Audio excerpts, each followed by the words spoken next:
Nous avons avec nous en visuel le commissaire à la langue officielle, Benoît Dubreuil. Bon après-midi, Monsieur Dubreuil. Bon après-midi, Monsieur Pierre. Ça va bien? Ça va très bien.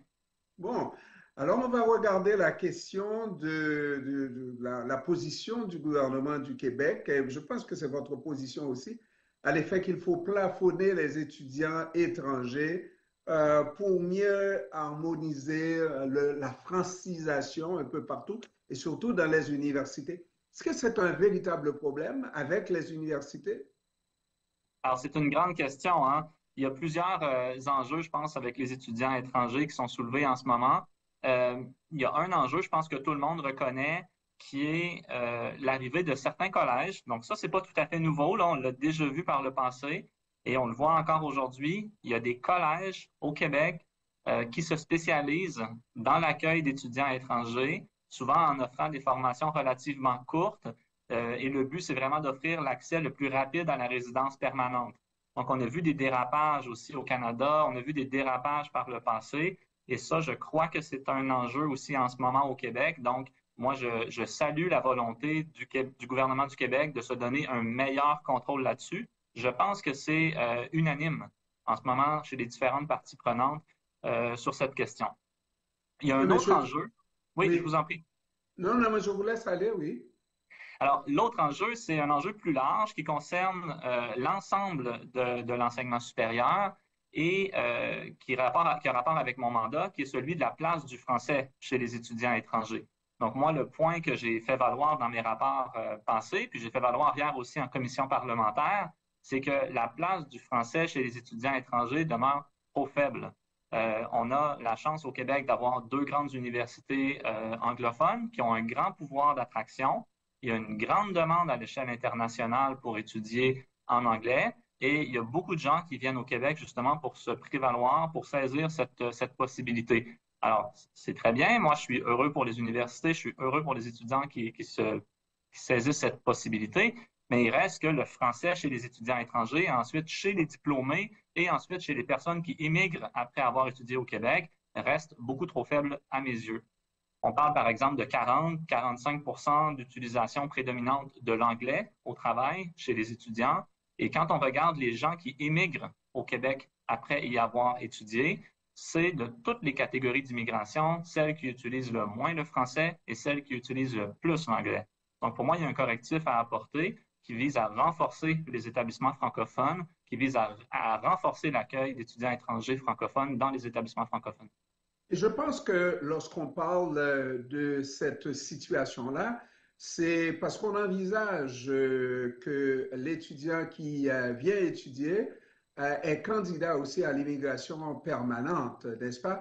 Parce que si l'étudiant ne faisait que passer après ses études, il retournait dans son patelin, c'est certain qu'on ne poserait pas cette question-là, j'imagine. Tout à fait, exactement. Je peux vous raconter un peu l'histoire de ce qui s'est passé au Canada. La situation que vous décrivez, c'est celle qu'on avait il y a une vingtaine d'années. Mais dans les années 2000, on s'est aperçu que les personnes qui émigraient au Canada en ayant étudié au Canada avaient de bien meilleurs résultats sur le marché du travail que les personnes qui avaient étudié à l'étranger et qui venaient au Canada par la suite. Donc, les décideurs se sont dit, on va favoriser l'attraction d'étudiants étrangers, on va s'assurer d'avoir plus de gens et de favoriser ensuite le passage à la résidence permanente.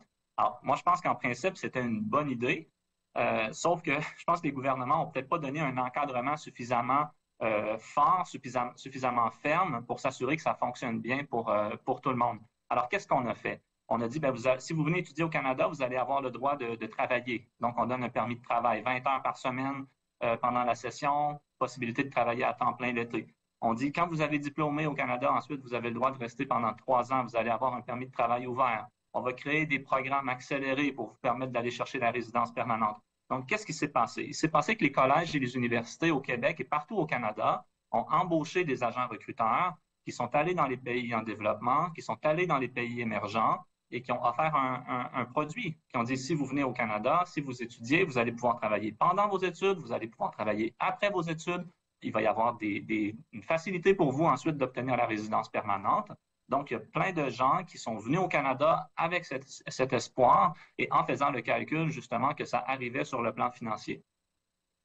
Naturellement, c'est pas que les gens viennent comme demandeurs, demandeurs d'asile, cherchant donc un refuge, un endroit. C'est que ces gens-là ont été recrutés à l'étranger et le discours était à cet effet-là, à l'effet que oui, il y a une première étape d'étudier avec un permis de travail, mais deux aussi d'avoir après les études la possibilité de rester, d'avoir la résidence permanente. C'est donc l'image du Québec qui en prend un coup au moment où, en plein milieu des études, l'étudiant comprend que les dés ont été pipés jusqu'à un certain point, puisqu'on leur dit exactement le contraire par rapport à ce qu'on leur avait dit au point de départ.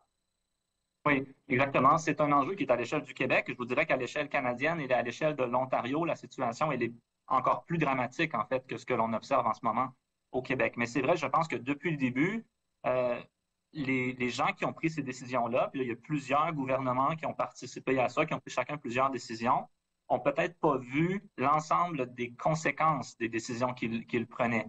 Donc, moi, je pense que c'est une bonne idée d'accueillir des étudiants étrangers de favoriser éventuellement par la suite le passage à la résidence permanente, mais il faut s'assurer d'avoir un certain contrôle sur certaines choses. Parmi les choses, évidemment, il faut s'assurer que la qualité demeure dans les établissements d'enseignement, qu'on n'a pas d'établissements d'enseignement qui apparaissent comme ça avec des diplômes des fois de qualité un peu moindre et qui sont juste centrés sur l'objectif de donner la résidence permanente. Pour moi, pour le français, c'est extrêmement important. À partir du moment où, ce que les où on transfère à quelque part aux universités et aux collèges la responsabilité des politiques d'immigration, parce que c'est un peu ce que l'on fait.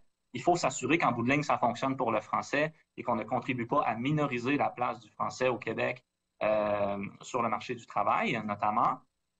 Il faut s'assurer également, dans la mesure du possible, que les étudiants étrangers que l'on reçoit peuvent se répartir aussi à travers le territoire, que les gens ne se regroupent pas seulement à Montréal, dans certaines institutions, et qu'on permet aux gens d'entrer en contact avec des Québécois de toutes les régions dans tous les programmes. Donc, à mon avis, si on se donne les balises appropriées, on peut avoir un système qui fonctionne. Il faut aussi garder, là, il y a un autre point que je mentionne, que les gens avaient probablement pas vu, mais c'est que depuis 2 ans, on a une croissance de la population qui est extrêmement rapide, qui est extrêmement importante. Hein, donc, on parle de 2 à 3 de croissance au Québec et au Canada de la population. C'est sûr qu'on voit que le logement ne réussit pas à s'ajuster, l'offre de services gouvernementaux ne réussit pas à s'ajuster. Donc, il faut prendre ça aussi globalement. À quelle vitesse on veut que la population grandisse et qu'est-ce qu'on est capable d'absorber en termes d'augmentation de notre capacité de service. Donc, mais si on prévoit tout comme il faut, je pense qu'on peut y arriver. Ça peut être une source d'immigration intéressante. Est-ce que c'est le mandat aussi du commissaire à la langue officielle de regarder la croissance de la population? Parce que ça, c'est un discours cher au gouvernement, n'est-ce pas?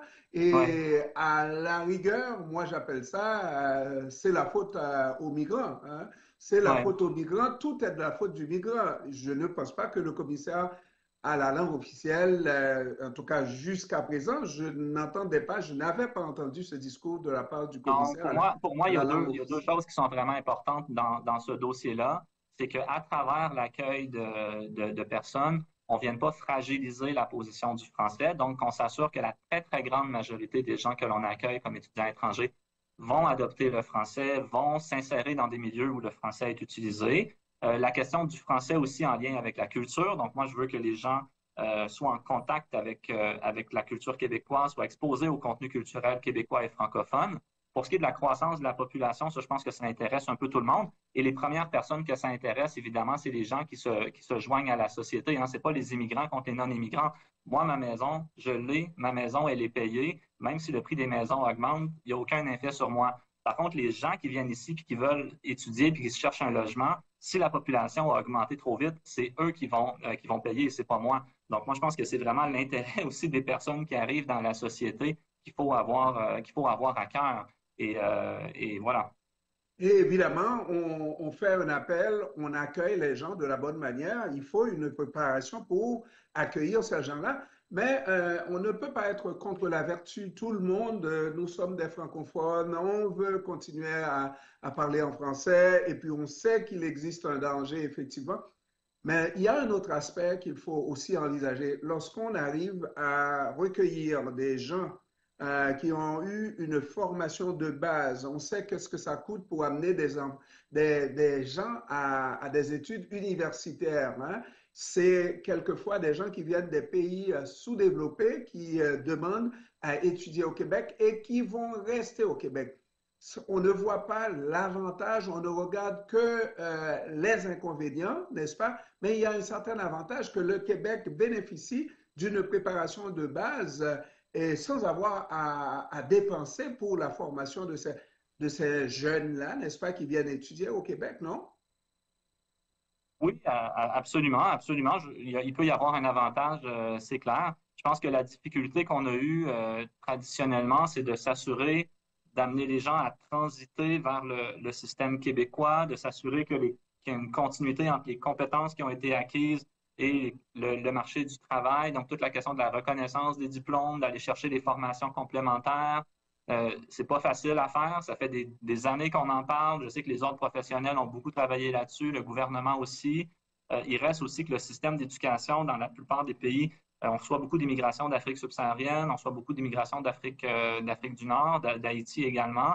On a des systèmes d'éducation qui sont très différents. Donc, il faut trouver des passerelles, il faut trouver des formes d'accueil et d'intégration qui vont permettre aux gens de prendre les compétences qu'ils ont, puis ensuite de les faire vraiment fructifier dans la société québécoise. C'est pas si facile. Il y a beaucoup de réglementations, il y a beaucoup de contrôles, mais je pense on peut y arriver. Je pense qu'on a fait des progrès aussi depuis une vingtaine d'années là-dessus. Mais je sais que le commissaire à la langue officielle, lui, il regarde les choses froidement et il doit avoir dit dans ce dernier rapport que le gouvernement n'a pas fait ce qu'il fallait pour franciser les immigrants qui se retrouvent, eux, à être demandeurs de se faire franciser et qui ont dû, je ne sais pas, repartir bredouille, puisque les cours se ferment. On manque d'argent, etc. Mais je comprends, oui, mais est-ce que c'est une priorité aussi pour le gouvernement? Je comprends qu'il y a un nombre excédent, mais est-ce que c'est une priorité pour le gouvernement, la francisation des migrants? Oui. Écoutez, nous, on a fait un rapport qu'on a publié au printemps dernier par rapport au déploiement de Francisation Québec. Dans le rapport, on a expliqué clairement que l'offre de francisation ne répondait pas à la demande. Donc, on a accueilli beaucoup de gens à la demande des universités, à la demande aussi des entreprises. On a accueilli beaucoup de gens qui ne parlaient pas français. Ensuite, les gens constatent que pour rester, on va leur demander une connaissance du français. Donc là, sont très, très, très nombreux à se présenter pour obtenir des cours en francisation et l'offre n'est pas au rendez-vous. Donc, pour moi, il y a un problème là, dans tout ce système-là. Il faut refaire une planification puis se dire, écoutez, est-ce qu'on veut avoir autant d'immigrants temporaires? Et si oui, comment on les prépare justement pour s'intégrer à la société pleinement? Parce que je vous dirais que l'épisode des dernières années, au Québec, mais aussi au Canada, a montré un peu les limites d'une absence de planification, là. Monsieur Dubois, dernière question. On sait que sur le marché international, les universités se livrent à une belle concurrence et le Québec, jusqu'à un certain point, est assez bien positionné, merci. Quand on parle des universités comme McGill, l'Université de Montréal, c'est des universités qui ont une réputation à l'échelle mondiale, n'est-ce pas? Alors, comment on peut faire effectivement pour, en tout cas, ménager la chèvre et le chou et continuer à recevoir des étudiants de l'international, quitte à ce qu'on mette des freins à ce que on continue à, comment dirais-je, observer les mêmes règles qui font en sorte que les étudiants, après leurs études, restent au Québec avec une résidence permanente. Ben oui, que les universités puissent accueillir des étudiants étrangers, je pense que c'est une bonne chose. Et il y va de la réputation du Québec, non? Oui, absolument. Je pense que tout le monde est d'accord avec le fait d'accueillir des étudiants étrangers. Tout le monde est d'accord avec le fait d'accueillir beaucoup d'étudiants étrangers. En ce moment, je pense que dans les universités et les cégeps, on est autour de 70 000, 75 000 étudiants étrangers.